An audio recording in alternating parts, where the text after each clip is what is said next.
wakiwa wanaketi pale.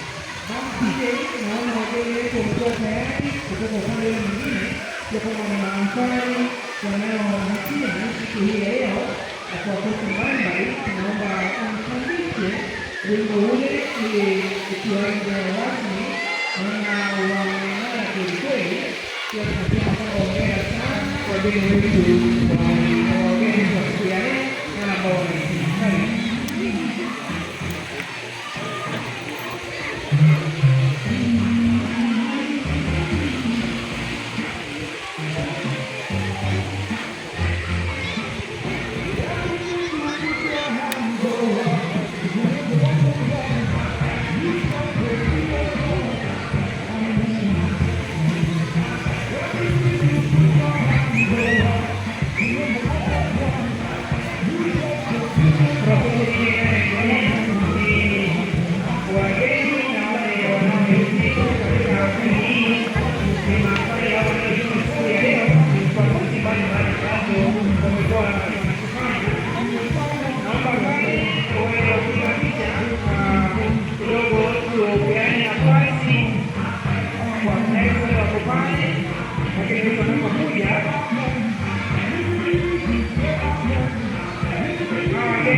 Upande ule mwingine kwa ile oda, diploma watakuwa na keti saidi ya mbele na wale wa certificate watakuwa na keti sehemu ya nyuma, na wageni wetu wa heshima tutakuwa tunapanda